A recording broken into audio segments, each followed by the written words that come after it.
안녕하십니까. 학습심리학 세 번째 시간입니다. 저희 지난 시간에 선천성 대 후천성이라는 이름으로 여기까지 봤었죠. 자, 그 다음 내용 이어서 하도록 하겠습니다. 자, 변화 대 변화. 우리 첫 시간에 저희 그 부제목으로 제가 변화 대 변화 말씀드렸고, 이제까지 전달한 내용이 제가 잘 전달해 드렸다면 바로 왜 변화 대 변화라 얘기를 하는지 짐작이 가실 테고, 이해를 하실 테고, 앞으로 더 구체적으로 변화 대 변화라는 것이 어떤 의미인지를 한 학기 동안 하게 됩니다. 자, 자연 선택은, 자, 그럼 변화, 끊임없이 환경상의 변화는 일어나죠. 그건 필연이에요.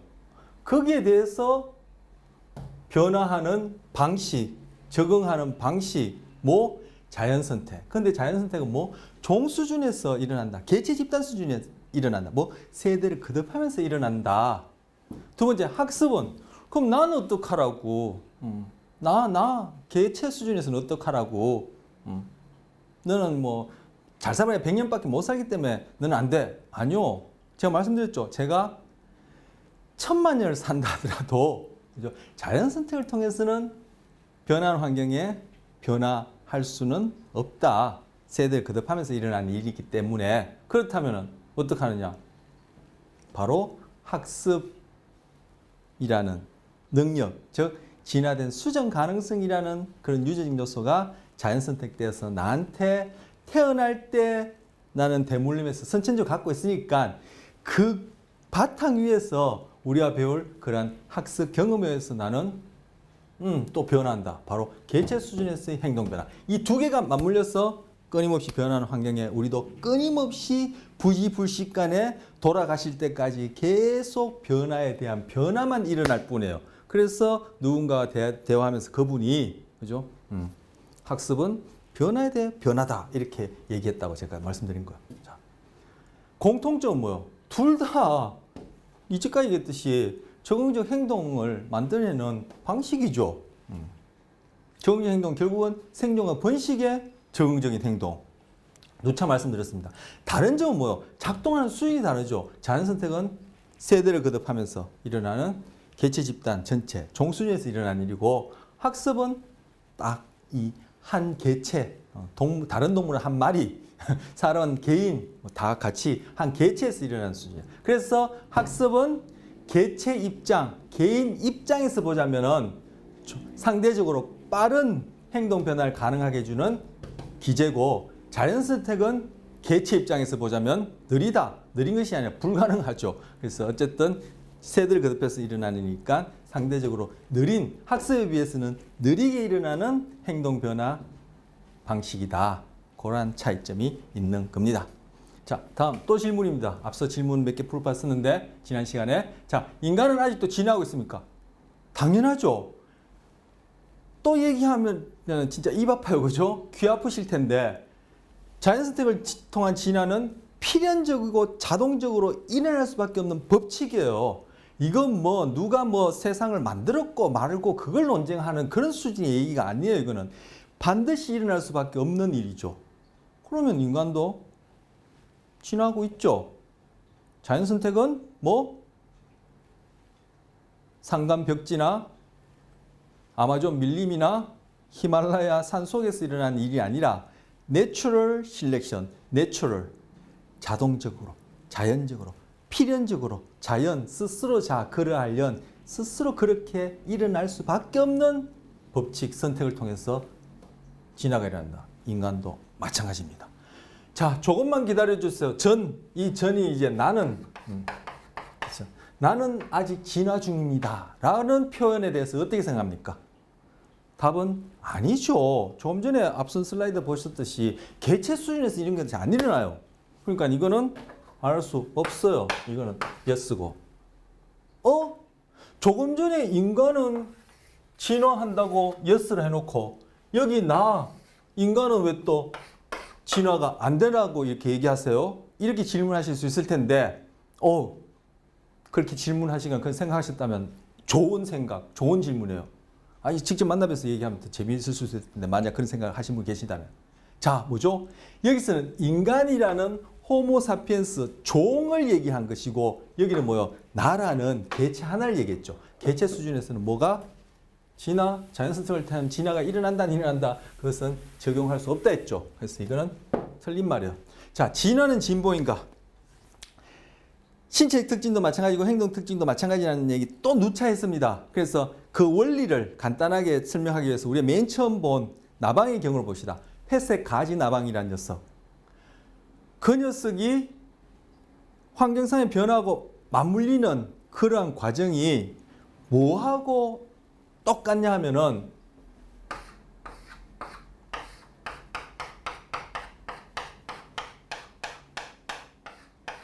체에다가 뭐 어떻게 그래야 되나? 이렇게 돼요. 이 채 눈곱을 보기 위해서 이렇게 위에서 이렇게 약간 이렇게 봤다 갑시다. 체에다가 체에다가 모래를 넣으면 어떻게 되나요? 뭐 엄마한테 두들겨 맞죠, 뭐 요거도 먹고. 여기다가 쌀알을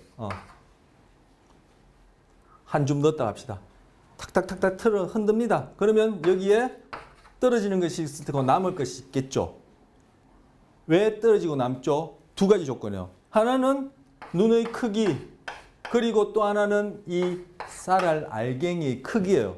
쌀알 알갱이의 크기가 다 똑같다면 뭐 쌀알 하지 말고 이거 빻는 그 가루를 합시다. 쌀가루를 합시다. 쌀가루의 크기가 다 똑같나요?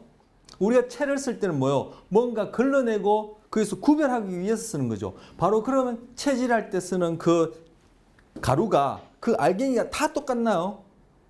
다 똑같으면 채질 말아요. 안 하지. 채질을 하는 이유가 다르기 때문에 구별하기 위해서 하는 건데 다 똑같지 않기 때문에 즉 이게 뭐예요? 우리가 아직까지 얘기했던 개체의 변이가 있고 그것이 채라는 이 환경상의 조건하고 맞닥뜨리면 어떤 녀석은 걸러지고 어떤 녀석은 남는 거예요. 뭐 이쪽을 선택을 하든지 이쪽을 도태를 하든지 이쪽을 선택하든지 도태하든지 그건 관계없어요. 자, 이걸 뭐 선택이라고 도태를 합시다. 이거 뭐 이 경우 이런 거 이렇게 뭐 버리든가 따로 이렇게 보관하니까 두 가지야. 환경적인 조건, 채의 눈의 크기 그리고 이 알갱이 개체 변이가 있다. 알갱이 크기가 다 다르다. 만약에 이 알갱이의 크기가 다 똑같다면 다 걸러지거나 다 남거나 둘 중에 하나죠. 또 이 채가 자동채라서 이 채의 눈금이 점진적으로 보이지 않게 서서히 눈금이 커졌다가 서서히 작아졌다가 계속 한다 합시다. 거기다가 제가 이 뭐 한 말 정도 빻아온 쌀가루를 조금씩 넣는다 합시다. 넣으면은 어떤 데는 이 걸러지는 것이 많을 수도 있고 어떤 데는 걸러지는 것이 적을 수도 있고 왜? 쌀알의 크기, 이 가루의 알갱이 크기가 다 다르고 개체 변이가 있고 뭐 눈금의 크기, 즉 환경상의 변화가 끊임없이 일어나기 때문에 선택되어지는 것과 도태되어지는 것, 걸러지는 것과 남는 것이 항상 다릅니다. 바로 회색 가지 나방의 신체 특징과 그리고 행동, 우리가 배웠던 진화된 그런 행동들이 다 이 채의 경우처럼 그렇게 선택되어지는 거예요. 회색 가지 나방이 공해니까 나는 살아남으려면은 나의 행동과 신체 특징을 공해에 맞도록 적응해야 돼. 용 쓰고 노력했고 빌었나요? 주세요 하고 해서 얻었나요? 아니죠. 그냥 맞닥뜨려서 필연적으로 일어날 수밖에 없는 그런 일에 의해서 선택되어지고 도태되어졌어요.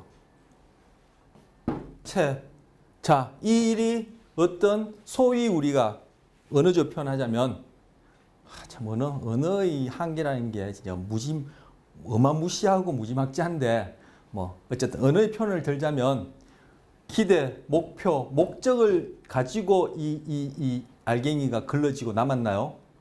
네, 그렇죠. 우리 체질할 때는 내가 걸러내고 싶은 게 있어서 하는 거죠. 그런 의도, 목적을 얘기하는 게 아니죠. 어떤 알갱이가 남고 어떤 알갱이가 걸러질지 이 알갱이, 바로 이 개체 각각이 갖고 있는 어떤 목적, 선택, 의도, 개입이 있었나요? 아니에요. 어떤 것이 선택되죠, 도될지 이건 뭐요? 우연에 의해서 일어나는 거예요. 뭐? 계속 끊임없이 변하는 눈의 크기라는 환경 변화와 개체는 다를 수밖에 없다는 변이가 맞닥뜨려서 우연적으로 일어나네요. 진화는 우연에 의해서 일어나는 필연적인 과정이에요. 자연 선택이 우연적으로 일어나는 거죠. 나방의 경우 생각하면은 가장 명쾌하게 적용이 되겠죠. 행동도 마찬가지예요. 자, 그럼 진보는 뭡니까? 과연 진보라는 개념이 무엇이고, 그래서 이 언어가 참 무지막지한데, 진보라는 개념이 무엇이고, 과연 진보는 가능하냐, 아니면 진보를 했느냐라는 것도 심히 논쟁해 볼 만한 일이긴 하지만, 우리가 흔히 얘기한 진보는 뭐요? 목표를 갖고 있는 거죠.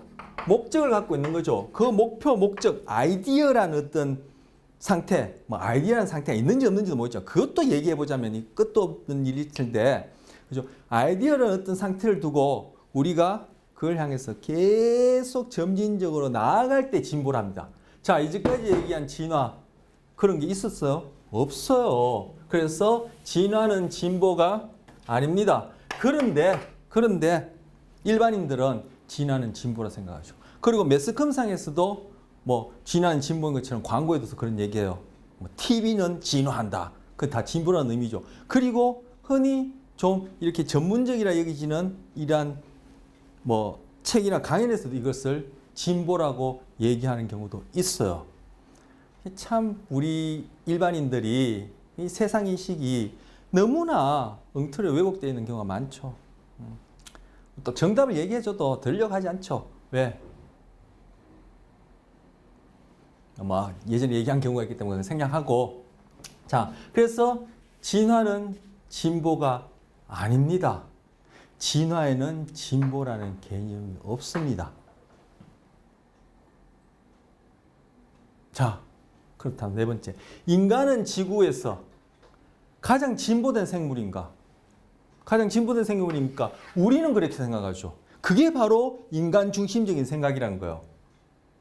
진보라는 얘기는 아까 가장 아이디어란 상태를 두고 쭉 나래비, 그죠? 서열을 두는 것인데, 그게 바로 이 데카르트의 생각하고도 이게 다 일맥상통한 것인데, 이건 우리 생각이에요. 이 세상에, 즉 지구 위에서 생물이란 생물 중에 누가 가장 진보했니 안 했니, 우리가 고등동물이 하등동물이 따지고 연구하고 주장하는 동물이 누가 있어요? 인간밖에 없어요.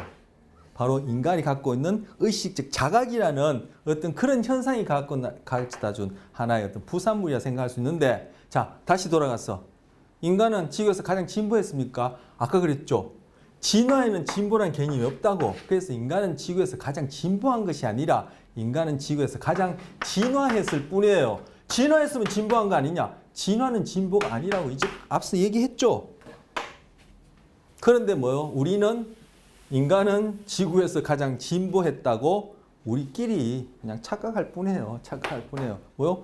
우리가 만들어 놓고 우리가 기준 세워서 우리가 한 일이죠. 이것이 바로 서양의 데카르트의 그 뿌리, 그 위에서부터 시작해서 나온 주체 철학, 이성주의 철학, 그게 발맞춰서 나온 과학기술주의, 과학기술만이 최고다는 과학기술주의가 낳은 병폐가 바로 뭐예요? 진보라는 개념 속에서 뭐예요? 지금 바로 환경 호르몬이 해서 물도 제대로 못 마시고 물 안에 미세 플라스틱이 만 몇백 개 들었다면서요? 그거 다 그러한 세계관, 인간관 때문에 우리가 치러야 할 대가요. 난 그런 적 없는데, 뭐 그런 적 없더라도 인간이란 종이 한 행위로 치르는 대가고 달게 받아야 되겠죠. 그래서 미래학자는 그래요. 지구를 살리려면은 인간이 사라져야 된다 그래요. 저도 공감합니다. 자, 그럼 나는 그렇게 과학기술주의 그런 생각 갖고 있지 않아. 나는 예전부터 그런 생각이 아니라, 그건 참 우리가 세계관이나 인간관을 다시 조정하고 해서 우리는 바람직한 어떤 그러한 철학하에서 인간 이해하에서 우리 행동도 변화돼야 돼. 이렇게 생각했지만 알게 모르게 저도 바로 이러한 과학기술주의가 낳은 병폐를 이 주동 인물이에요. 뭐요? 우리 일회용 용품 함부로 쓰는 것. 식당 가서 그 일회용 화장지, 그죠? 하나면 충분할 것 확 뽑아서 쓰는 것. 이거 다 뭐예요? 우리 목구멍에다가 그거 쳐넣는 격이에요. 그 뭐요? 결국은 난 내 새끼라면은 금지야 오기 하지만 바로 걔네들한테 뭘 물려주죠? 환경 호르몬에 의해서 뭐 딱 생각나는 게 아토피 같은 것도 다 그런 것이죠. 물도 제대로 못 먹고 지금 그죠? 평소에 그 미세 마스크 쓰고 하는 것들도 그건 다 먼지 때문이 아니야. 결국 그 환경이 황폐화되면서 그렇게 숲이 사라지고 해서 생긴 현상이죠. 그리고 바닷물에 그 생선 먹을 수 있습니까? 뭐 그 방사선 오염됐다 하고 그 생선 그 피부 구석구석안에 그 미세 플라스틱 있고 우리 그 미세 플라스틱이 그냥 눈에 보이는 게 아니에요. 바로 세포막에 그냥 통과할 정도로 그렇게 미세 플라스틱이 있다고 하는데 그거 다 바로 여러분과 제가 한 평소에 무심코 한 그 결과를 우리가 치는 대가예요. 자, 5번. 행동이 생존과 번식에 적응적인지 부적응적인지 무엇에 결정됩니까? 요거 한번 답해 보시고 제가 퀘스천으로 남겨놓고 이후에 또 자연스럽게 얘기를 하게 될 테고 제가 또 기억을 해서 또 기억이 난다면 다시 한번 정식으로 또 여쭤보겠습니다. 자, 6번, 5번 이게 다 연결된 이거예요. 7번까지도. 자, 6번 연결됐는데 자연 선택은 시대에 뒤떨어지는가? 이 시대에 뒤떨어진다는 얘기를 달리 얘기하면 뭐예요? 우리가 앞서 봤던 자연 선택이 한 게 느리다죠. 왜 느려요? 세대를 거듭해야지만 일어나는 일이기 때문에 거기에서 일어나는 변이와 환경의 변화가 아까 체에서 그죠? 알갱이의 크기와 체의 눈금이 만나는 것처럼 그렇게 일어나는 체 눈의 크기와 만나는 그런 식으로 일어나는 일이기 때문에 회색 가지 나방이 흰색을 갖고 있던 녀석은 그죠? 그 흰색이 세대를 거듭하면서 쭉 공유되고 있는 그런 중에 공해로 인해서 환경상의 변화가 일어나면 걔들은 그죠? 뭐 말 그대로 시대에 뒤떨어져서 적절한 변화가 일어나지 않아서 도태되어지는 거죠. 그래서 자연스테이크는 시대에 뒤떨어지는 거예요. 이거 바로 뭐 자연스테이크 한계 얘기할 때 세대를 거듭해서 일어나는 이기 때문에 느리다는 그 얘기를 하는 거. 예스. 뒤떨어집니다. 즉 그렇다면은 부적응적인 경우에는 금방 얘기했죠. 회색 가지 나방 같은 경우에 부적응적에서 어떻게 됐어? 공해 우위에 밝은 색깔을 갖고 있던 녀석들은 다 그죠? 자연 도태되었죠. 그전에는 밝기 때문에 적응적인 형태로 살아남았는데 환경이 변하니까 부적응적이 되었어. 그래서 그때 앞서 몇 차례 그죠? 적응이라는 것은 상대적이다 얘기했어요. 바로 이 적응적인 것이 상대적이다. 적응이다, 안적이다 정해준 건 뭐예요? 회색 가지 나방 같은 경우에는 바로 환경이었죠. 포식자라는 환경, 공해라는 환경, 나무 가지가 밝었냐, 어두웠냐는 환경이었죠. 그러면은 5번에 대해서 연결되어지죠. 부정적인 경우가 있는가? 예스. 뒤떨어지는가? 예스. 부정적인 경우가 있는가? 예스. 그러면 5번 문제도 같이 생각해 볼 수 있을 테고 그렇다면 이제 뭡니까? 학습은 부정적인 건가? 이것 또한 퀘스천으로 남겨두고 뒤에 자연스럽게 얘기가 될 테고 여러분이 답해 보시고 제가 또 기억하고 기억나면은 정식으로 다시 한번 확인해 보겠습니다. 자, 그리고 7번 진보라는 얘기가 또 나왔습니다. 아까 진화는 진보가 아니라 했습니다. 그럼 학습은 진보인가? 이것 한번 여러분 답해 보시기 바랍니다. 배우는 중에 그리고 바람직하다고 여겨지는 경우라면 우리 학습 심리학 종합하면 여기에 대해서 확실하게 답할 수 있을 겁니다. 외워서 하는 것이 아니라 그럴 수밖에 없다는 타당성을 여러분이 이해해서 여러분의 목소리로 여기에 대해서 예스든 노든 답하실 수 있게 되면 우리가 수업을 잘 한 것이 되겠죠. 자, 다음. 여기 인간의 기억이라는 이름으로 이제 기억 나와 있는데, 예전에는 기억이라는 것이 하나의 형태로 뇌의 어떤 한 부위가 관여한다. 뭐 이렇게 생각한 적이 있었어. 그런데 쭉 연구를 해보니까 그게 아니라라는 그러한 연구 결과에서 지금 받아들여지고 있는 기억에 대한 생각이에요. 그런데 이 기억이라는 것은 학습과 동떨어질 수 없어요. 동전의 양면에 아니요. 동일한 것을 달리 표현한다 볼 수 있어요. 학습이 일어나려면은 학습은 뭐예요? 환경 변화로 인한 행동이 변하죠. 경험으로 인한 행동이 변하죠. 변화가 일어나려면은 뭐 변화된 뭐가 있어야 될 거 아니에요. 그럼 변화된 뭐가 있다는 얘기 뭐예요? 기억이 형성된다는 얘기죠. 그래서 학습이 일어난다는 얘기는 기억이 형성된다는 얘기고 기억이 형성된다는 얘기는 바로 학습이 일어난다는 얘기예요. 그리고 우리 흔히 기억 얘기할 때 뭔가 받아들여서 저장하고 그것을 잃어버리지 않도록 계속 유지하고 그리고 그것을 다시 끄집어내는 것을 다 기억이라 하죠. 그 우리 구별식 생각 얘기해요. 시험 봤는데 그 답 기억이 안 나. 이건 뭐요? 안에 있는 걸 끄집어내지 못했다는 얘기고, 야, 이거 단어 외우는데 기억이 잘 안 돼. 이건 뭐요? 뭔가 저장이 잘 안 된다는 얘기고, 아유, 나이가 들으니까 자꾸 깜빡깜빡해. 뭐요? 갖고 있는 기억을 잘 보존하지 못한다는 얘기인데 우리 다 기억경이에요. 금방 얘기한 저장이나 보존이나 다시 끄집어내는 회상이나 이거 다 뭐예요? 행동 변화, 학습을 얘기를 하는 거죠. 학습 뭐요? 환경 변화에서 변화라는 어떠한 과정에 의해서 그러한 변화된 결과로 인해서 변화가 드러나는 거지 않습니까? 그럴 때 이제 그걸 우리가 뭡니까? 관찰, 측정해서 이제 행동 변화가 있다. 이렇게 이제 얘기를 하는 것이기 때문에 기억이나 학습이나 같은 말이라고 보시면 되는데, 바로 이런 기억 또는 학습이 크게는 두 종류가 있다는 거. 즉, 서술기억 또는 명시기억. 즉, 우리 앞서 지난 시간에 생각이 하나의 행동일 뿐이다 얘기를 할 때 암묵적 발화 또는 암묵적 행동 또는 외현적 발화 또는 외현적 행동, 외현적 말하기, 그때 얘기했던 외현적 그 뜻이에요. 겉으로 드러난다는 거, 쉽게 관찰할 수 있다는 거. 즉 남에 의해서도 그렇지만 내 자신이 의식적으로, 또 달리 표현하면 언어적으로 접근할 수 있고 언어적으로 회상할 수 있는 그러한 기억을 얘기를 하는 겁니다. 자, 비서술 기억은 바로 이거 암묵적인 거예요.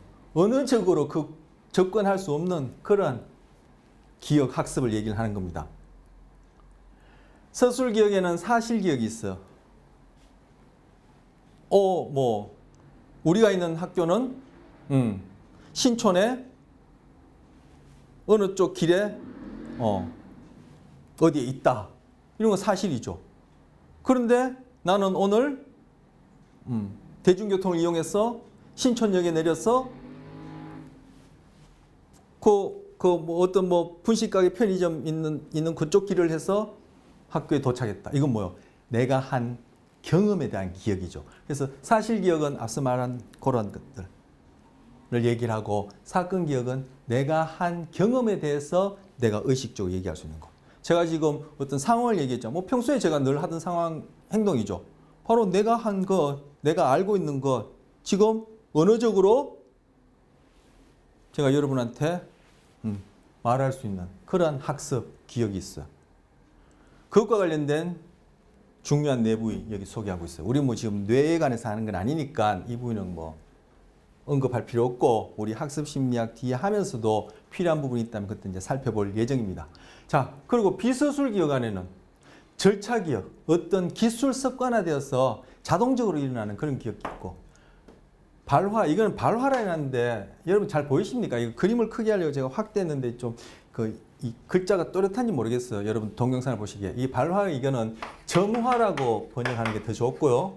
이 책을 번역하신 분이 심리학자나 이런 인간과 관련된 이런 분야의 전문가가 아니라 그냥 번역 전문가가 해서 이렇게 되었는데, 이게 프라이밍이라는 뜻이에요. 프라이밍. 점화. 이 경우에도 암묵적 기억에, 암묵적 학습에 해당합니다. 구체적으로 이걸 얘기를 하자면 또 시간이 필요한데, 우리 지금 이걸 얘기를 하려는 게 아니라 우리가 앞으로 하게 되는 학습, 기억이 여기에서 어떤 부분에 해당하고, 그것을 안다는 것이 인간을 이해함에 있어서 인간의 정체가 뭐냐라고, 인간의 본질이 뭐냐라고 얘기함에 있어서 어떠한 자리를 차지하고 어떠한 중요성이 있고, 그렇지 못한 인간이에 심리학 안에서도 그렇지 않은 접근법을 하는 것이 얼마나 왜곡될 수도 있는지를 얘기를 하려고 하는 거기 때문에, 점화가 뭔지 이런 것들은 다음 기회에 또는 다른 과목을 통해서 또는 책을 통해서 접하시길 바라고. 자, 그리고 여기 고전적 조건 형성. 이게 바로 이 시간, 이 내용 이후에 할 우리가 첫 번째 볼 학습이에요. 고전적 조건 형성. 고전적 조건 형성 안에서 바로 정서와 관련된 학습이 있고, 바로 운동과 관련된 학습이 있어요. 그런데 정서도 우리 앞서 봤죠? 정서, 감정, 생각 다 유기체가 하는 측정 가능한 모든 것이라는 개념 정의에서 다 다룰 수 있다. 이거 다 행동인 거죠. 오케이. 자, 그리고 나머지 여기 비연상 학습에서 반사 경로와 관련된 것 있다 하는데 이건 여러분 민감화, 둔감화라고 들어보셨습니까? 민감화, 둔감화. 민감화, 둔감화는 반사 반응에서 일어나는 현상을 일컫는 말이에요. 이런 것들은 비연상 학습이라 합니다. 그래서 학습이라는 것 안에 이걸 포함시키자. 아니다, 이건 학습이 아니다. 아니야, 비연상학습도 학습이 포함시키자. 이렇게 논란이 있는데 뭐 우리가 그 논란에 기다 아니다 뭐 이렇게 얘기할 입장은 쟤는 아니고 여러분은 어떤지 모르겠어요. 저는 아니니까 뭐 그렇다 치고, 그리고 우리는 지금 비연상 학습할 때 비연상이 무슨 얘기인지 하려면은 우리가 배우게 될 학습에 대한 얘기를 쭉 해야 되기 때문에 이 비연상 학습이 뭔지 요거는 제가 설명하지 않고 그냥 비연상 학습이라 하겠습니다. 그래서 민감화, 둔감화 이런 것들이 있습니다. 근데 바로 이 부분은 뭐 학습하는 과정도 그렇고 그것이 저장되어 있는 것도 그렇고 끄집어내어지는 그 과정, 학습 전 과정, 기억이 의식적으로 일어나는, 의식적으로 접근할 수 있는 게 아니에요. 그래서 비서술 기억이에요. 언어적으로 표현되지 못해요. 언어적으로 우리가 좀 접근하지 못해요.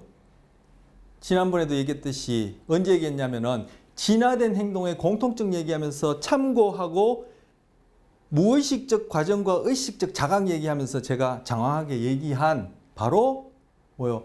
그러한 무의식적 과정에 의해서 학습되어지고 행동이 일어나는 그 결과에 대해서 우리가 의식적으로 자각하는 이러한 기억이 있을 뿐이지 바로 비서술적 기억에 해당하는 그러한 학습 기억은 우리가 의식적으로 접근하지 못해요. 이것 이후에 고전 조건을 살펴보고 한 번 더 여기에 대해서 보충하면은 여러분이 무슨 말인지 더 와닿으리라 생각합니다. 자, 이 학습과 기억 같은 경우 지금 요거 얘기하면 오히려 지금 이거에 관한 얘기 앞서 얘기한 것이 헷갈릴 수도 있는데 또 정확성을 위해서 제가 좀 얘기하고 싶은데 이 기억이 의식적으로 이 학습이 의식적으로 접근할 수 있다 하지만 그 과정 자체 그 안에 있으려는 과정 자체는 한편은 또 우리가 자각하지 못해요. 지난번에 빨간 사과를 봤을 때 빨갛다라는 결과, 내가 빨간 사과를 보고 사과는 다 빨갛구나. 아니네, 사과 중에 빨갛지 않은 사과도 있구나. 빨간 사과는 어떤 품종의 사과고 어떤 맛이 나는구나. 이거 뭐요? 사과는 빨갛다는 사실, 그리고 내가 먹어보니까 색깔마다 어떤 맛이 다르다라는 사건을 내가 언어적으로 배웠고 기억해낼 수 있는 서술기억에 해당하지만 그 빨갛고 맛이 다르다라는 것을 경험하게 되는 그 과정은 내가 모르죠.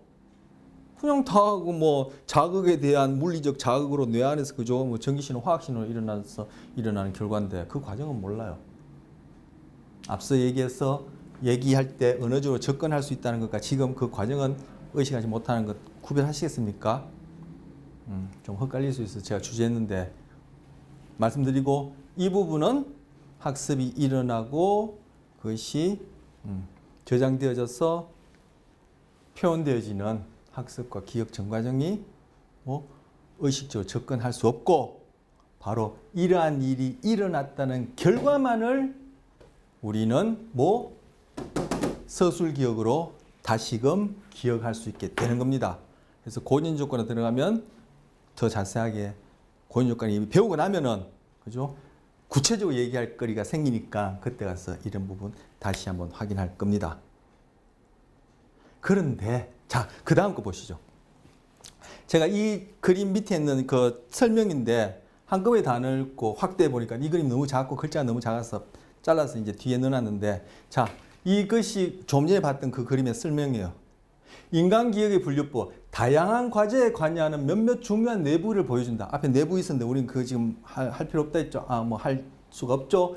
이 그림에서 내측 척두엽은 해마 및 해마와 관련된 대뇌피질 부위를 의미한다. 이거 관해서도 얘기할 바가 있는데 이건 생략하고 우리 지금 뇌를 지금 당장 해야 되는 거 아니니까 할 수는 없으니까.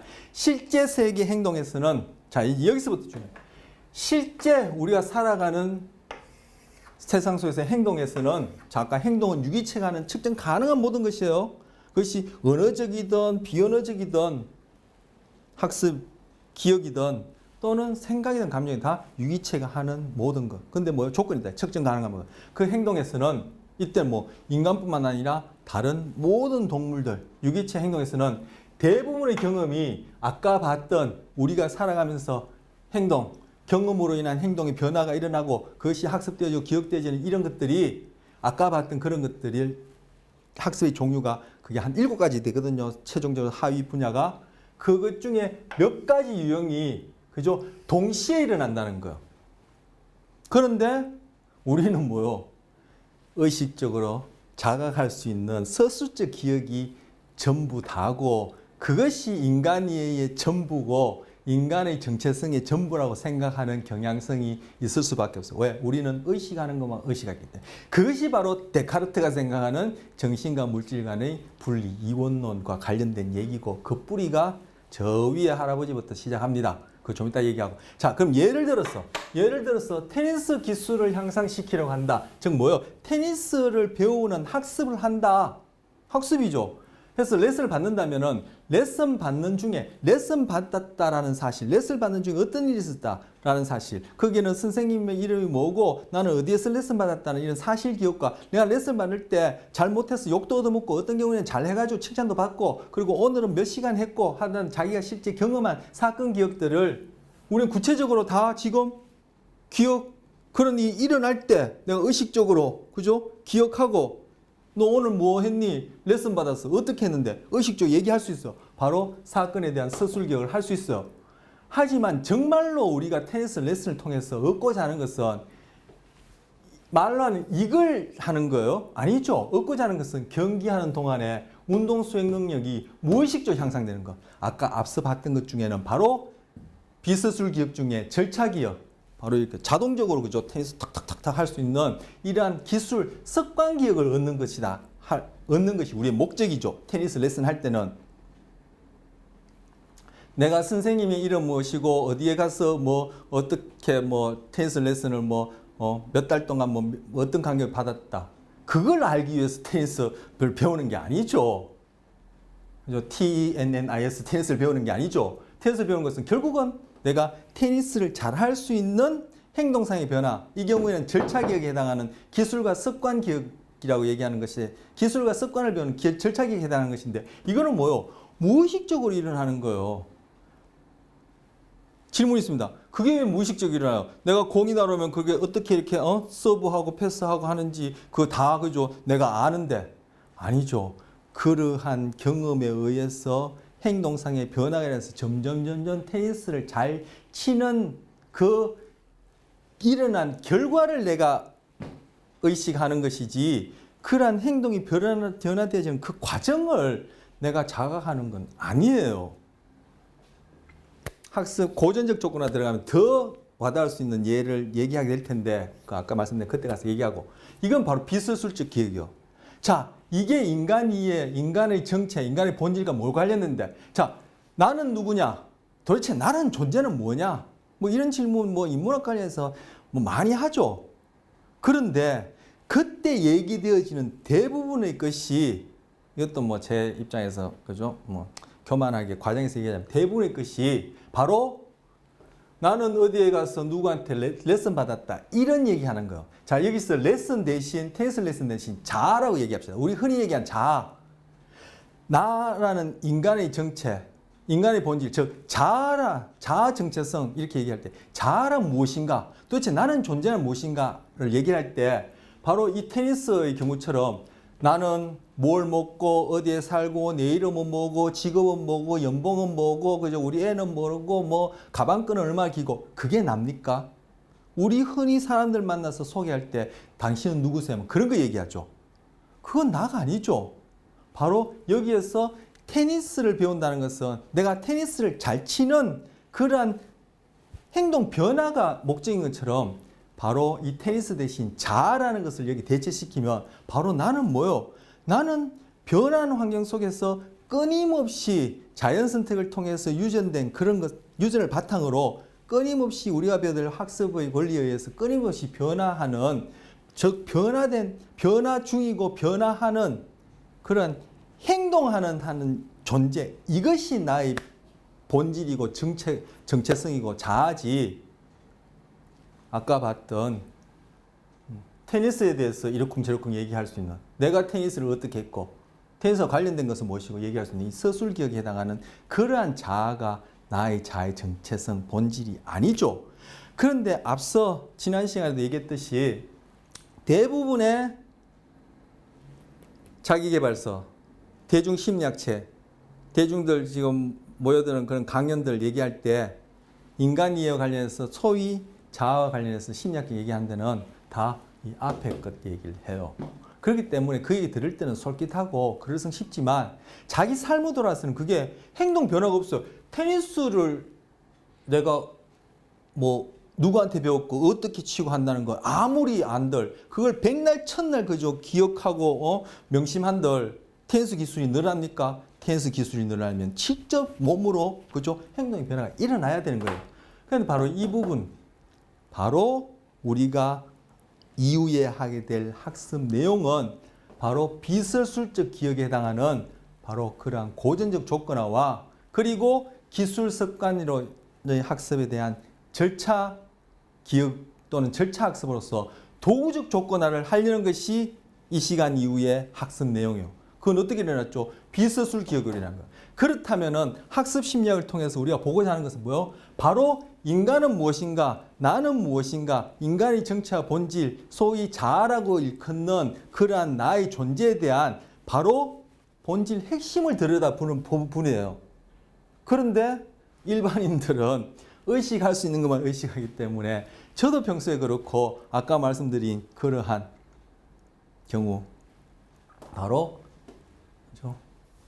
이 테니스 레슨에 대해서 구체적으로 얘기할 수 있는 이 부분이 자아의 본질이고 전부이고 그 부분을 계속 뭐 어떻게 뭐 듣고 하면은 그죠 삶이 변하는 걸 생각하지만 결코 그렇지 않습니다.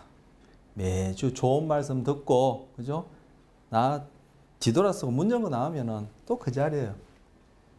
그래서 바로 뭐 우리의 정체성을 우리의 본질을 그리고 나 인간 이해에 있어서는 어디 비서술적 기억에 해당하는 그리고 우리가 구체적으로 다룰 고전적 조건화, 도구적 조건화로 인한 바로 끊임없이 행동이 변화하는 그러한 나 인간이 바로 인간에 대한 정체, 본질이지, 그죠? 뭘 입었고, 뭘 먹었고, 어제 뭘 했고, 그죠?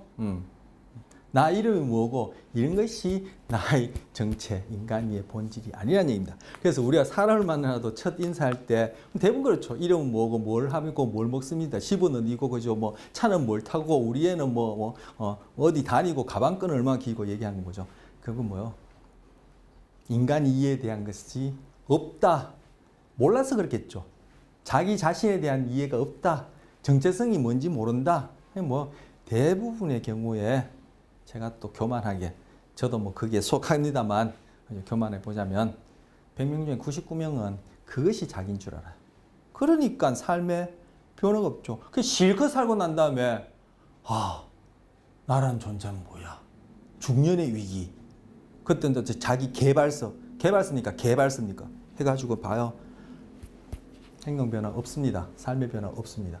이것이 바로 왜 제가 이렇게 장황한 시간을 들어서 열을 내냐 하면은 학습 심리학의 위치가 무엇이고 학습 심리학을 통해서 우리가 배우게 될 그런 것들이 어떤 의미가 있고 심리학을 떠나서 인간 이해라는 를 위해서 접근하는 다양한 분야가 있을 텐데 종교도 있고 철학도 있고 할 텐데 또 그 외에도 있겠죠. 이거 할 텐데 거기에 있어서 인간 이해에서 어떠한 위치와 어떠한 시그니피컨스 의미를 가지는지를 알려드리고 학습 심리학을 구체적으로 보기 위해서 얘기를 하는 겁니다. 자, 여기 참고로 넣어놨습니다. 성격 심리학이 바로 뭐예요? 앞서 얘기한 서술적 기억. 여기서는 테니스 레슨 받았던 것과 관련된 사건이나 사실 기억을 얘기를 하는 그러한 기억들을 주로 하고 있는 게 성격 심리학이에요. 그리고 그와 관련해서 자아 심리학. 바로 학습 심리학이 바라보는 인간 존재, 유기체, 나 하나 그 관점과는 다른 자아 심리학. 그게 대표적으로 뭐요? 로저스의 인본주의 심리학이죠. 로저스의 인본주의 심리학은 앞서 한번 언급한 적이 있어요. 뭐 왜 그런지는 이제까지 얘기했기 때문에 할 필요 없고. 철학에도 그런 게 있습니다. 바로 우리 교재에서 읽을 때 제가 데카르트 얘기했던 데카르트. 그 데카르트의 뿌리가 누구냐 하면 플라톤이에요. 플라톤이 뭐요? 영원 불변에 변화하지 않는 이 학습 심리학 첫 장르이 뭐요? 모든 것은 변화예요. 변화한다는 그 사실만이 변화하지 않을 뿐이지 모든 것은 변화해요. 그런데 플라톤은 뭐요? 영구 불변에 변화하지 않는 실체가 어딘가에 있다. 그게 뭐요? 이데아, 즉 아이디어란 이데아 세계를 얘기한 거예요.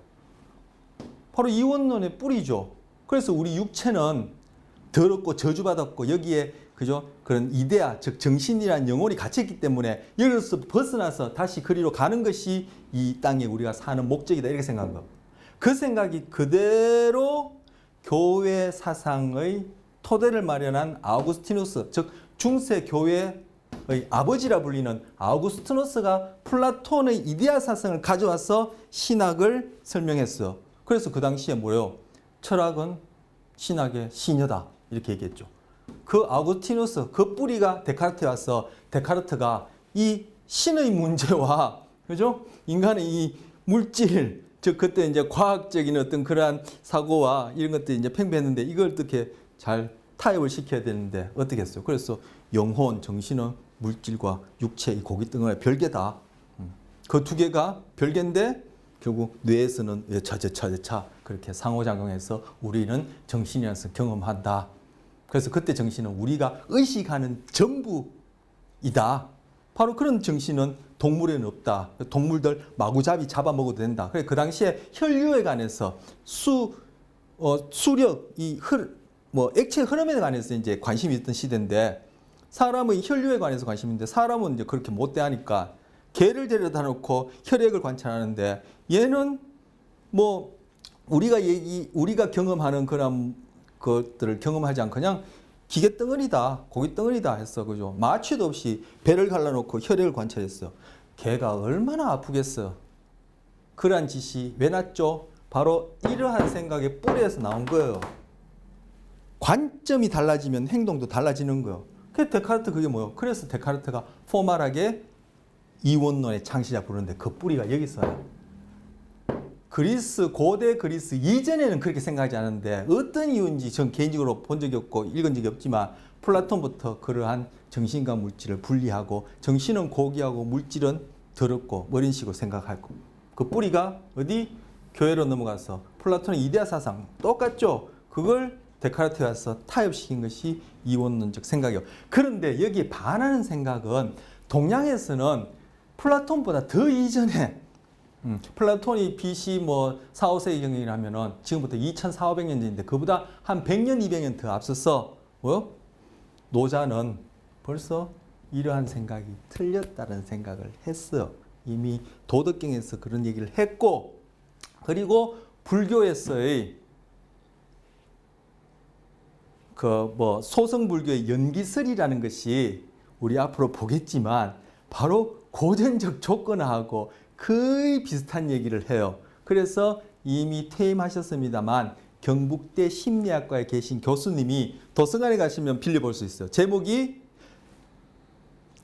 파블로프의 개와 선불교라고 얘기를 하는 그런 제목이 있어요. 그런데 이제 있고 또 이제 불교 안에서 대승불교 같은 경우에 공사상 모든 것은 인연, 관계로 이루어진 것이고 그것은 플라톤의 생각처럼 어떤 정체된 불변의 본질적인 실체가 있는 것이 아니다. 그래서 모든 것이 다 공하다. 이 생각이 우리 고전 족구나 도구 족구가 하다 보면은 그러한 맥락의 얘기가 나와요. 그래서 이것이 인간에 있어서는 이 학습 심리학이 차지하는 의미, 시그니피컨스가 참 중요하다고 제가 개인적으로 통감하고 그걸 지금 얘기하는 시간을 지금 이렇게 마련해서 장황하게 얘기를 하는 거예요. 그리고 서양에서도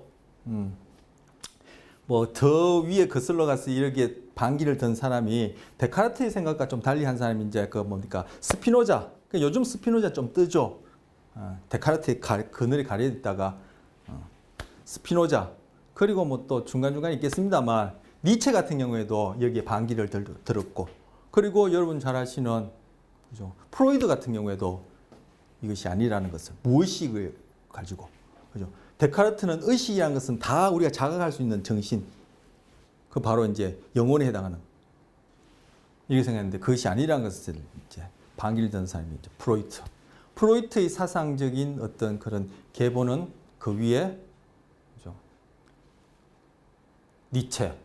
니체의 사상적 계보는 쇼펜하우어 이렇게 되는데 바로 지금 말씀드린 뭐 스피노자, 쇼펜하우어, 니체, 프로이트, 동양에서는 뭐 노자, 장자, 불교 같은 경우에 바로 이러한 생각과는 다른 생각이죠. 바로 학습 심리학이 인간을 바라보고 정체성을 얘기를 하는 것과 그 유사한 생각을 이쪽에서 했고, 이 사람들은, 이런 분야들은 바로 앞서 얘기한 그러한 의식할 수 있는 부분이 우리의 전부다라고 생각했는데, 여러분 심리학 관련해서 관심 있거나 이미 아시는 분들은 빙산, 수면 위로 떠오르는 그 빙산의 일각이 우리가 자각하는 의식이고, 그 밑에는 그 범위를 정할 수 없는 무의식은 의식할 수 없는 부분이 무의식이니까 그 경계도 몰라요. 그것이 더 크다라는, 결국 데카르트처럼 빙산의 일각처럼 드러난 그것이 전부라 생각하는 것이 얼마나 오류를 낳는지는 이미 심리학 하시면서 여기저기서 들으셨죠.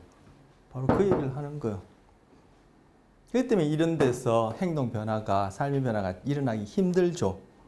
어떤 철학자는 얘기해요. 서양 철학 2500년은 그 플라톤부터 시작 2600년은 플라톤 똥구녕 빨다가 끝났다고 얘기해요.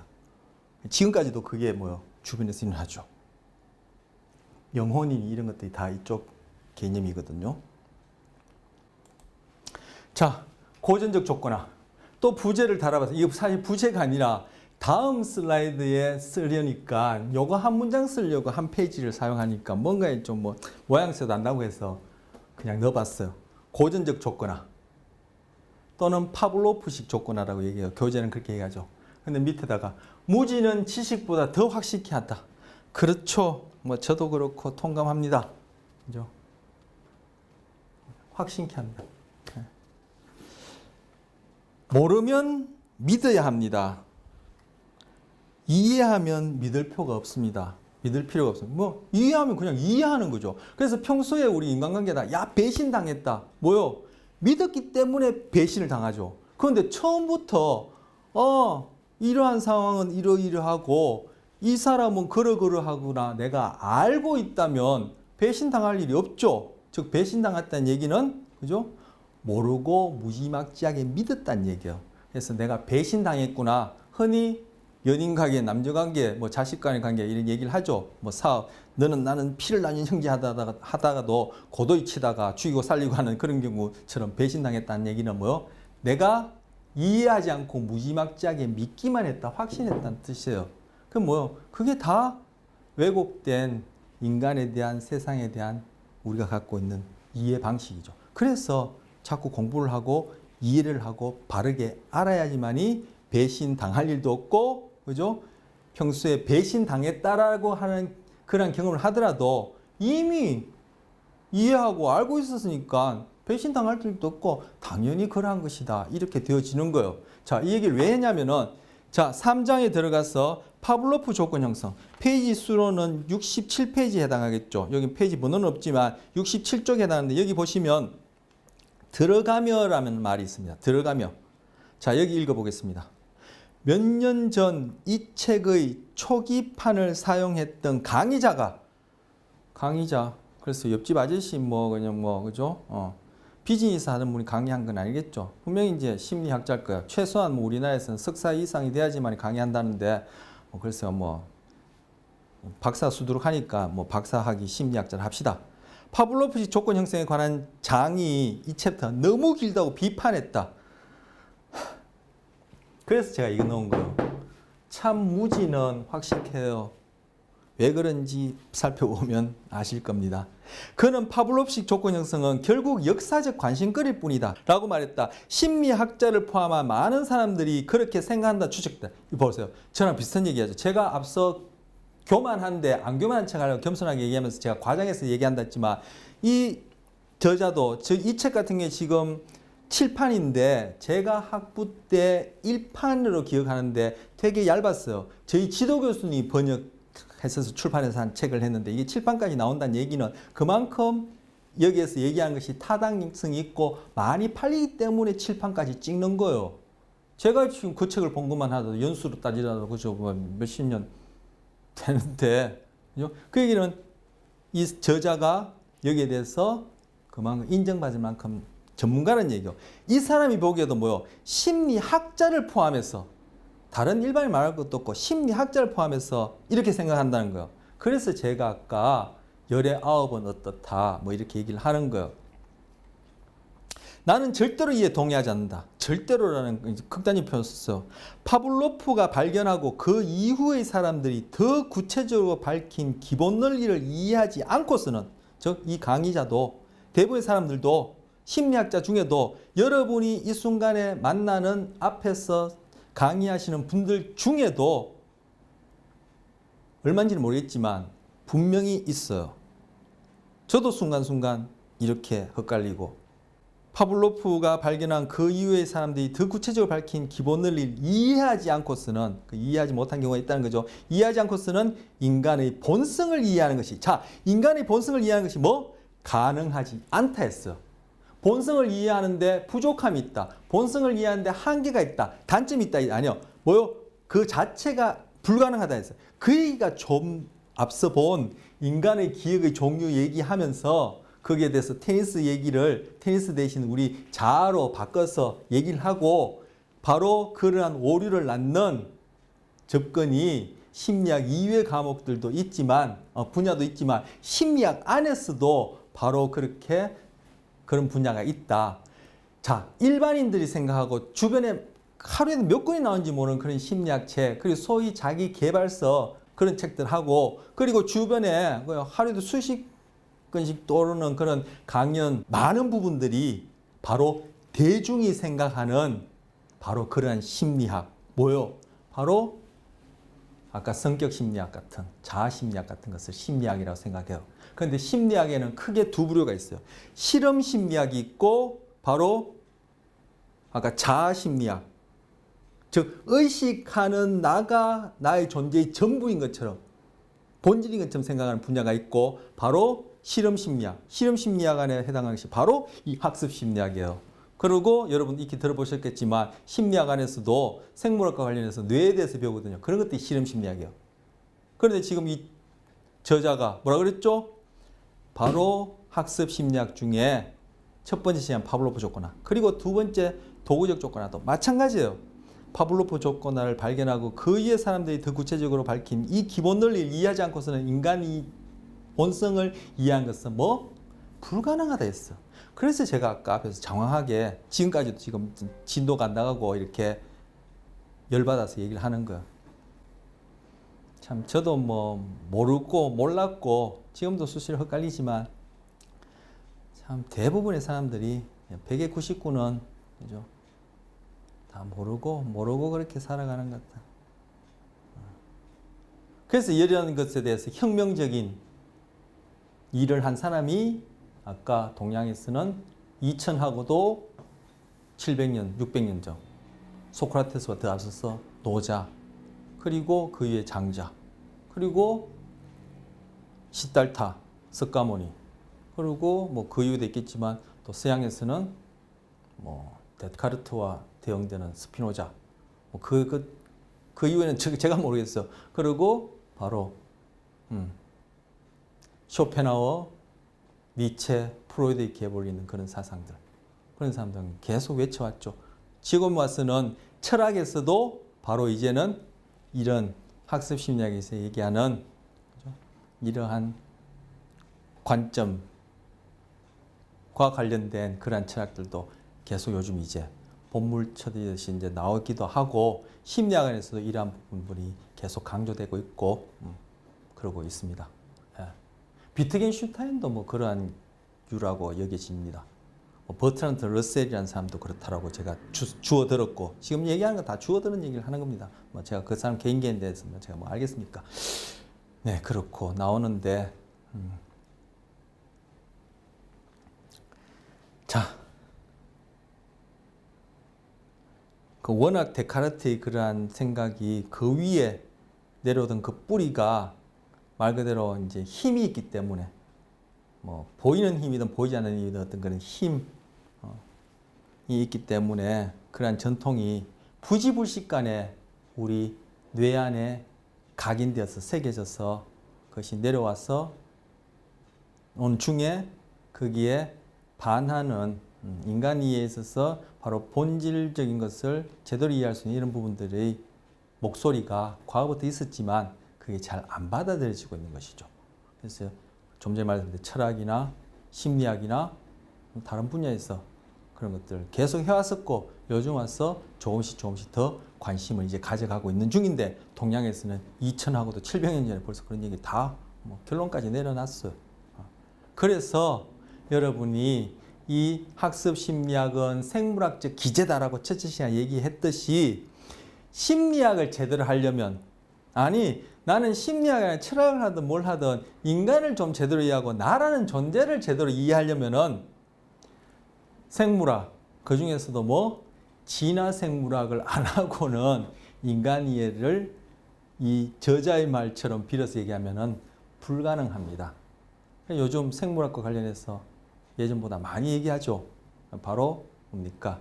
이전에 데카르트의 그런 근세철에 가지던 이성주의, 주체철학의 한계가 바로 과학기술주의라는 이름으로 계속 문제를 일으키다가 이제는 그것들이 대중들도 좀 인식이 되어지니까 그죠? 그런 부분들이 이제 점점 관심이 있고 또 대중에게 책으로 강연으로 그렇게 많이 얘기해서 주변에서 생물학과 관련된 얘기를 많이 듣게 되는 겁니다. 그래서 첫째 장이 그죠? 한참 진화에 대해서 생물학적 기제 또 결국 우리 학습하는 것은 뭐예요? 생물학적 기제를 배우는 것이고 그래서 장황하게 많은 시간을 할애하는데 심리학을 하든 인간 이해를 하든 철학을 하든 뭘 하든 진화 생물학에 대한 우리가 다룬 최소한의 그 정도 수준의 이해가 외우는 것이 아니라 아 그럴 수밖에 없구나 아 그렇구나 당연하구나 이렇게 이해되어지는 바탕 위에서 하지 않으면 그거는 심리학을 제대로 못 배운다 반쪽만 배운다가 아니라 심리학이 아닙니다. 인간 이해가 아닙니다. 이 말대로 인간 이해는 불가능합니다. 앞서 심리학 분야 중에서도 실험 심리학이 아닌 대중들이 알고 있는 심리학 주변에 널려 있고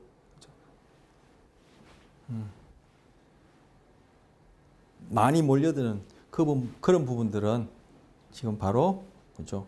인간 이해에 있어서는 헛다리 짚었다.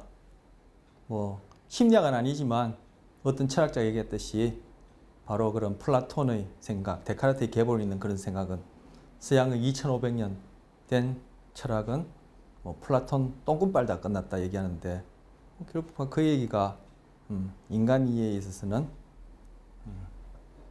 잘못된 접근이다 이렇게 얘기를 하는 거죠. 자, 그 부분 또 읽겠습니다. 진단하는데 오늘 얘기가 더 많이 잡소리가 더 많네요.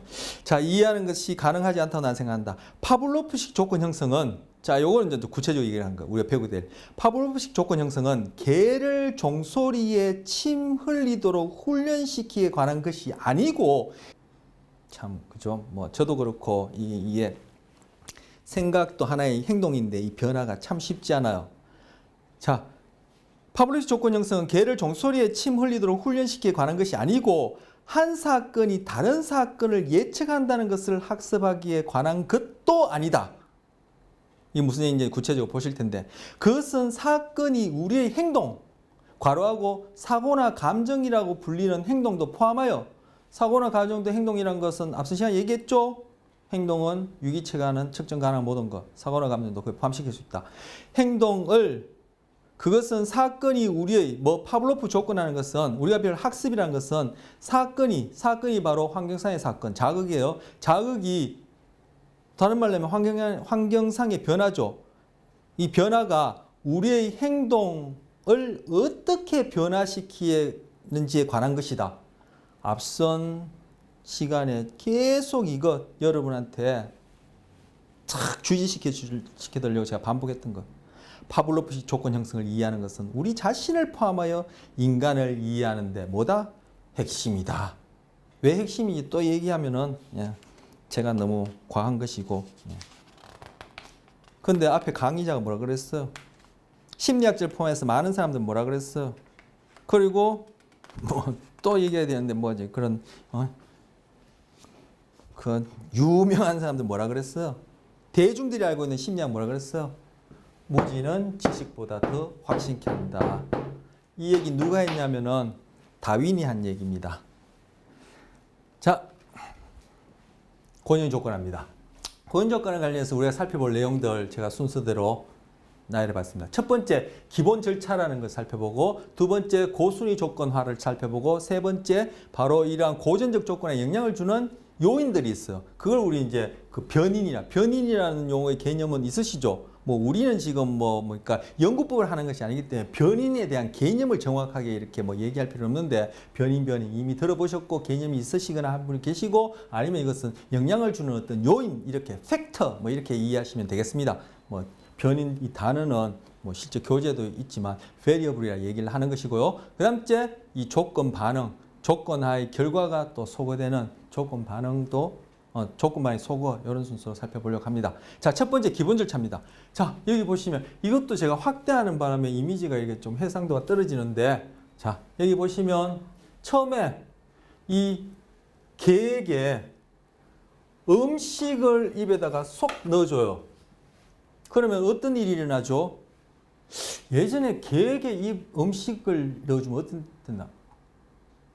저 기억이 안 나네. 뭐 똥이 나온다고 했던가? 자, 이 경우에 넣어주면 여기서 보면 침이 나와요. 침 분비. 자, 음식에 대해서 침이 나오는 것 배웠습니까?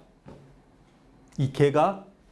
그럼 개가 배웠는지 안 배웠는지 모르고. 자, 저도 입에다가 음식 넣으면 침이 나옵니다. 배웠습니까? 아니죠. 우리 이미 봤듯이 이 음식에 대해서 침이 나오는 이 행동, 즉 유기체가 하는 것으로 측정 가능한 이 행동은 어디에 해당하죠? 반사 반응에 해당하고 뭐 진화된 행동으로서 선천적으로 갖고 있는 거. 그래서 이때 음식은 바로 특정한 자극 그리고 이때 나온 침은 단순한 반응 사이의 관계, 즉 관계, 즉 반사를 얘기를 하는 거예요. 그리고 이 침은 반사 반응에 해당하겠죠.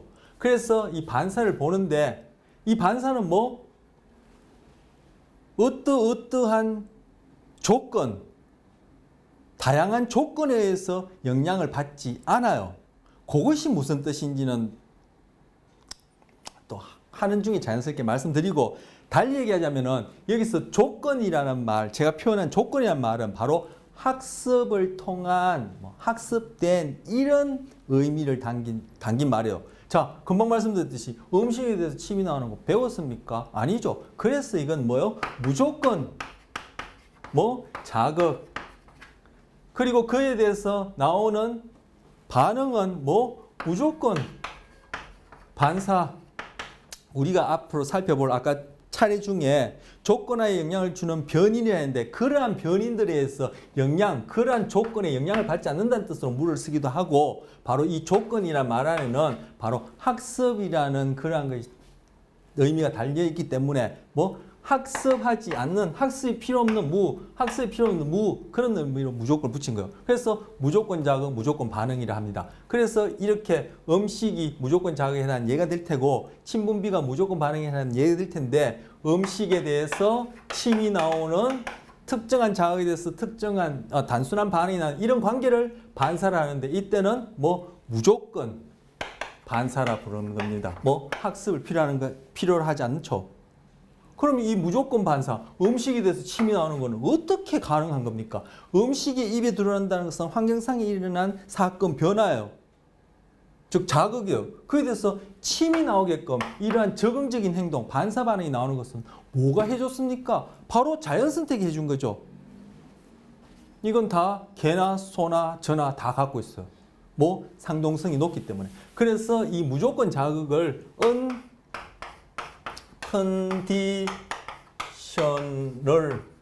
컨디션이 조건, 아까 학습이라는 의미도 있다 했는데 그리고 스티뮬러스 해서 US라 불러요. 그래서 여기 US. 그리고 무조건 반응은 unconditional response 판세에서 UR이라 불러요. 네, UR. US에 대한 UR은 자연 선택이 가져다 준 적응적인 반사, 무조건 반사예요. 자, 이제 이 동일한 개한테 소리를 들려줘요. 여기 소리 굽새인데 뭐 종소리도 좋고 소리도 좋고 뭐 그죠? 뭐 호각 소리도 좋고 하여튼 소리를 들려줘요. 소리에 대해서 개가 침 흘립니까? 우리 집 개 소리에 침 흘리던데요. 바로 우리가 배우게 될 고전적 조건화가 그 녀석한테 여러분도 모르는 사이에 당연히 개도 모르겠죠. 뭐 고전 조건화는 앞서 봤듯이 비서술적 기억 그 과정이 의식화되지 않고 그죠? 걔가 말을 한다면 지가 그죠? 뭐 나도 모르는 사이에 일어났다 얘기할 텐데 우리 모르지만 하여튼 의식화되지 않고 일어나는 그러한 행동 변화 학습이에요. 자, 계기는 그렇게 고전 조건화가 일어나지 않는 개라면은 개는 종소리에 대해서 소리에 대해서는 침을 흘리지 않습니다. 왜 소리에 대해서 침을 흘리지 않습니까? 소리에 대해서 침을 흘릴 수 있는 그러한 자연 선택이 일어나지 않았어요. 개한테는. 저한테도 일어나지 않았어요. 저 소리 듣는다고 침이 안 나요. 여러분 중에 저는 무슨 소리 들으면 침이 안 나요. 된장찌개가 보글보글 끓는 소리가 들으면 침이 나오는데요. 네, 그거 바로 고전적 조건화 된 거예요. 고전 조건화 된 거예요. 요즘 한류 문화가 뭐 많이 퍼져 있어서 외국인들도 한국 음식 먹지만 아주 우리도 어느 이름도 못 들어본 어떤 그런 지역에 사는 외국인이 된장찌개 보글보글 끓는 냄새 듣는다고 그죠? 냄새 맡는다고 맛있겠다 침이 나올까요? 안 나와요. 우리도 외국 문화 음식에 대해 많이 접해봤기 때문에 그렇지만 처음 먹어보는 그런 음식에 대해서 뭡니까 중국에서는 뭐 책상 다리 빼고 다 먹는다 하는데 그게 보면 뭐 지네나 개구리나 이렇게 튀겨놓고 한다든지 아니면 원숭이 골을 먹는다 뇌를 먹는다는 들어봤죠. 여러분 그거 보면 침이 나와요. 먹고 싶다 하는 침이 나와요. 안 나오죠. 그 사람들은 그 침이 나오는 이유가 고전적 조건화 돼서 그런 거예요. 바로 이런 것들 배우는 게 고전 조건화예요. 바로 이걸 통해서 인간의 본질을 이해할 수 있고 이것만이 인간의 본질이라는 것을 가능하다는 얘기를 앞서 들어가기 위해서 그런 뉘앙스를 했던 건데 우리도 그렇고 개도 그렇고 소리에 대해서 침이 안 나옵니다. 왜? 자연 선택이 그러한 것을 우리에게 가져다 주지 않았어요. 그러면은 이 소리는 여기 대해서 반응이 없죠. 이 소리는 중립 자극이라고 그래요. 이 경우에 침 흘리기라는 어떤 행동을 일으키지 않았기 때문에 중립 자극이라고 그러고 이걸 neutral stimulus라고 그래요. 그래서 NS라 불러요. NS. 자, 그런데 바로 이 US인 음식하고 NS인 소리를 같이 개에게 들려줍니다. 즉 개에게 노출시킵니다. 즉 개가 이러한 환경상의 사건에 노출, 즉 경험됩니다. 환경상의 변화를 경험합니다. 그로 인해서 행동 변화가 일어났다면 학습이죠. 학습은 환경 변화로 인한 행동 변화, 경험으로 인한 행동 변화니까. 자, 그래서 이 개에게 먼저 소리를 땡땡땡땡땡 들려주고 그리고 음식을 입에다 톡 넣어주고 또 한 번 땡땡땡땡 그 다음날 또 땡땡땡땡 들려주고 음식을 입에 넣어주고 또 그 다음날 또 땡땡땡땡 들려주고 입에 넣어주고 이렇게 반복하게 되면 지금 여기 그림 나온 거예요. 무조건 자극하고 중립 자극을 플러스로 표현했는데 그죠? 금방 말씀드린 대로 소리 들려주고 음식 주고 여기서는 음식을 먼저 이렇게 무조건 자극을 먼저 쓰고 중립 자극을 썼지만 이것도 이제 뒤에 살펴볼 텐데 이제 소리 들려주고 음식 주고 이런 식으로 반복하면은 이 그림엔 침이 나와요. 이때 나오는 침은 무슨 침이겠어요? 음식 입에 들어갔으니까 침이 나올 수도 있는 것이고 바로 뒤에서 살펴볼 그러한 침일 수도 있어요. 자, 이렇게 여러 번 한 다음에 나중에는 소리만 들려줘요. 그런데 침이 덜커덕 나온단 말이에요. 소리에 대해서 이 그림이처럼 소리에 대해서 침이 나요. 이전에 그 전에는 금방 말씀드린 이 부분 전에는 소리 듣고 아무런 반응이 없었는데 이제는 동일한 소리를 듣고 침 흘리기가 나와요. 침이 나와요. 뭐요? 경험으로 인한 환경상의 변화로 인한 행동 변화가 일어났죠. 없다가 일어났죠. 행동 변화가 일어났죠. 근데 학습은 경험으로 인한 행동 변화, 환경상의 변화로 인한 행동 변화인데 행동 변화는 일어났어요. 그러면 행동 변화를 일으킨 경험은 뭔데? 바로 이 부분이에요. 뭐죠? 음식과 즉 US와 소리라는 NS를 함께 경험하는 이 두 자극에 노출되어지는 이러한 환경상의 변화를 겪는 그러한 경험에 의해서 소리에 대해서 침이 안 나오던 녀석이 소리에 대해서 침이 나오는 행동상의 변화가 일어난 거야. 바로 이게 고전적 조건이야. 이 그림에서 고전적 조건화는 이 부분이에요. 바로 음식인 US하고 소리인 NS를 함께 경험함으로써 소리에 대해서 안 나오던 침이 나오게 되는 것. 소리만 제시했는데 침이 나오게 되는 것. 이걸 바로 고전 조건하고 고전 조건의 기본 절차라는 것은 여기에 해당하는 것. 즉 뭐죠? 이거예요, 이거. 그래서 아까 들어가기에 뭐라 그랬죠?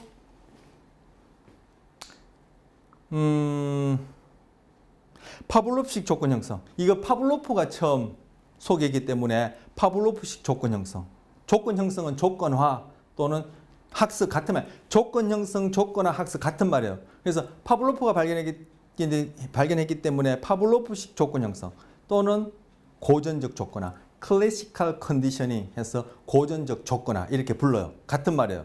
그래서 여기서 아까 읽었던 부분에 파블로프식 조건 형성은 개를 종소리에 침 흘리도록 훈련시키기에 관한 것이 아니란 얘기예요. 지금 여기는 당연히 개를 종소리에 침 흘리게 한 거지만 그것이 지금 이 고전적 조건을 통해서 인간을 이해하려는 고전적 조건의 전부가 아니라 여기에 담겨 있는 그 기본 논리 함의가 이제 소개될 텐데 그것이 바로 이 고전적 조건의 전하려고 하는 그런 의미라는 얘기죠. 그리고 한 사건이 이것도 실컷 배우고 난데 그렇게 얘기하는 경우가 있을 수 있어요. 개가 종소리 들으면은 뒤에 음식이 온다는 것을 기대 예측해서 침 흘리는 거야. 이렇게 생각해요. 땡! 100점 만점에 부분 점수도 없어요. 빵점이에요. 뭐요? 기대 예측이 행동을 일으키는 게 아니죠. 그건 앞서 기차 소리 얘기를 하고 생각, 감정을 행동이라는 이름으로 다룰 수 있다는 거 얘기하고 뇌파제어서 그죠? 생각이 행동을 일으키는 것이 아니라 생각도 하나의 행동으로서 그죠? 뇌 안에서 어떤 신호가 먼저 발생하고 손들기와 생각이 일어난다는 얘기했듯이 할 때 제가 강조했듯이 기대 예측이 행동을 일으키는 게 아니에요. 기대와 예측이라는 유기체가 하는 그것도 측정 가능한 것이고 기대 예측이라는 것도 또 하나의 행동일 뿐이에요. 그렇기 때문에 여기서는 개가 종소리를 듣고 음식이 나온다는 것을 기대해서 또는 예측하는 것을 학습한다가 아니에요. 빵점이에요. 이렇게 얘기하면. 바로 기대 예측이 우리의 행동을 일으킨다. 정신의 행동이 뭐냐. 이렇게 생각하는 의식하는 그것이 우리의 행동의 원인이고 전부인 양 생각하는 것이 바로 데카르트의 그러한 생각 그리고 자아심리학, 성격심리학 중에 상당 부분 그리고 인본주의 심리학 로저스의 생각이라는 거. 이거 뭐라고 해서 파블로프식 조건화, 고정적 조건화 이것이 가지던 그 원리를 이해하자면 인간 이해를 이해하는 것이 가능하지 않다라고 했죠.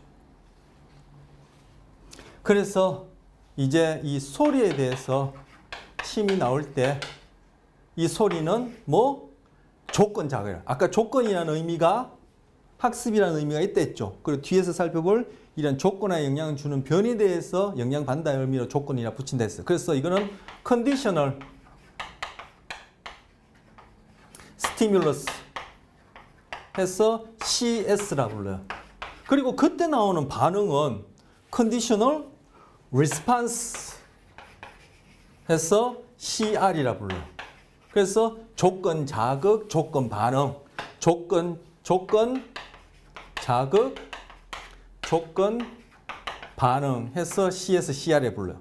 그때 이 CR은 바로 음식에 대해서 침이 나온 이 UR 침 흘리기하고 뭐요?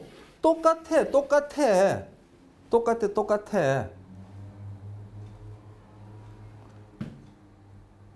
그래서 침이 나올 수밖에 없는 이러한 장치는 자연 선택에 의해서 우리한테 와 있고, 음식에 대해서 침이 나오는 것도 자연 선택에 대해서 와 있는데, 소리에 대해서는 침이 나올 수 있게끔 자연 선택이 가져다 주지 않았지만, 소리와 음식을 같이 짝짓는 바로 고전적 조건화 절차를 경험하게 되면은 소리에 대해서 침이 나오는 행동상의 변화가 생긴다.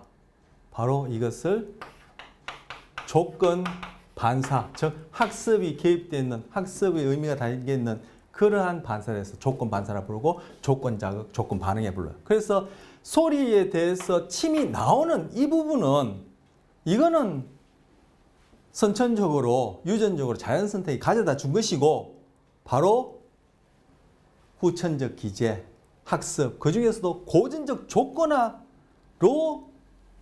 해당하는 학습이 뭐죠? 경험으로 인한 행동 변화죠. 행동 변화는 있을 수밖에 없다 했죠. 환경 변화에 대해서 행동 변화는 있을 수밖에 없다 했어요. 그런데 그 행동이 새로운 행동이 생겨나는 것이 아니라 그 행동 중에 어떤 측면이 변한다고 했는데, 바로 그 어떤 측면이 변한 것은 경험으로 인한 거죠. 바로 그 경험이 어떤 경험이냐면은 바로 이 부분, 즉 US와 NS, 즉 이거 NS는 CS가 될 것인데, 그래서 책에서는 NS를 언뜻 언급하고는 그냥 CS 얘기를 해요. 그래서 US와 CS 얘기해도 좋아요. 그래서 US와 CS에 함께 노출되는 경험이 고전적 조건화의 핵심이고, 그 이상 그 이하도 아니에요, 고전적 조건화는.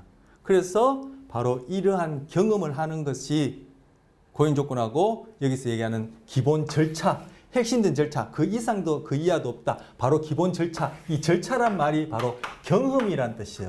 실험실 상에서 실제 자연계에서 동물이든 사람이든 하던 그 경험의 중요한 요소들을 실험실 상에서 흉내내는 것을 절차라기 때문에 이 개념은 결국 경험이나 마찬가지예요. 그래서 고전적 조건화란 바로 어떤 경험인데, 고전 조건화도 학습이에요. 그러니까 학습은 경험이라는 행동 변화죠. 그러면 고전적 조건화도 경험으로 인한 행동 변화라는 이 정의 안에 그대로 맞아 떨어져야 돼요. 그러면 고전적 조건화는 경험은 뭔데? 바로 US와 CS에 함께 노출되는 것. 그러면은 행동 변화는 그냥 일어날 수밖에 없는 것. 뭐 유전적으로, 선천적으로 그것은 될 수밖에 없도록 우리는 갖춰져 있으니까, 이것이 고전적 조건화입니다.